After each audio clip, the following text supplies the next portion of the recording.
I want to do a quick video showing you Miss Betty. She went home a couple days after this video was recorded. She came in several months ago to be started, but had several issues that we had to deal with in addition to starting her. She had a pretty good bit of rain rot on her that we had to get that cleared up. She was wormy. We had to get that cleared up. And she had ticks in her ears, which we had to get that cleared up, and then that caused extra challenges teaching her to be bridled. And a few other minor things, but those were the big ones. In particular, the ticks in her ears made her really hard to bridle. And she's still not great to bridle, but it's not too bad. And just continuing to ride her and bridle her correctly and do things correctly, that will continue to get better. We also had some issues when we got on her. She was super overreactive to our legs, and she would jump hard sideways every time you touched her with a leg.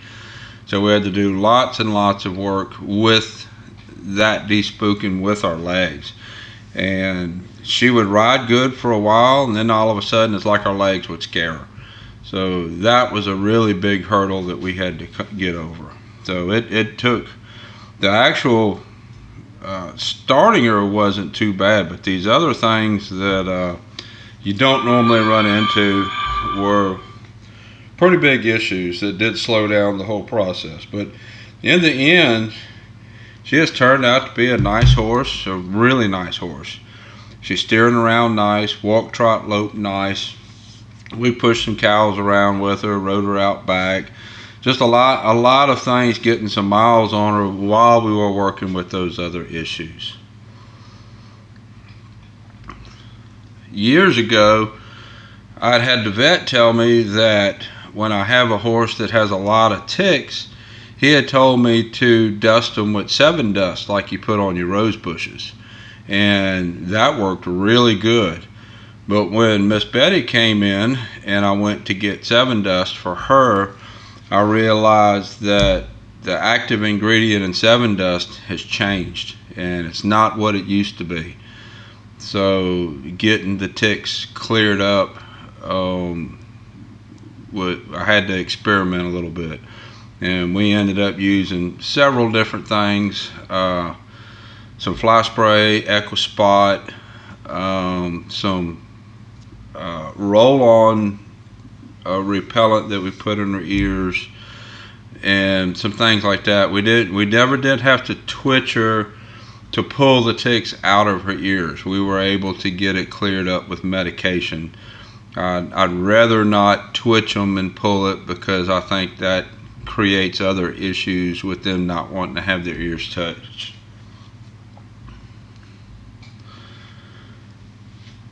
But as you see here, she's riding around really nice, steering around. She's in the process of getting her to not spook at our legs. We did a lot of desensitizing, so she's not quite as responsive to our legs as I would like to be.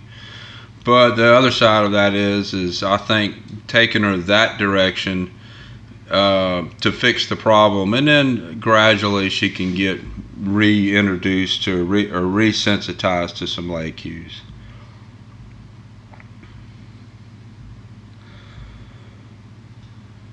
As you see, she just walks around nice and relaxed.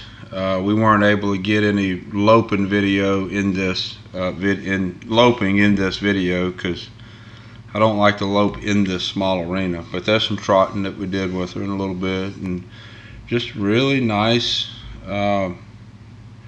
relaxed movement, relaxed steering.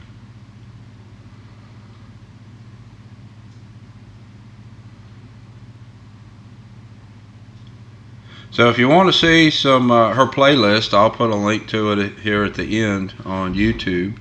And until next time, thank you for watching.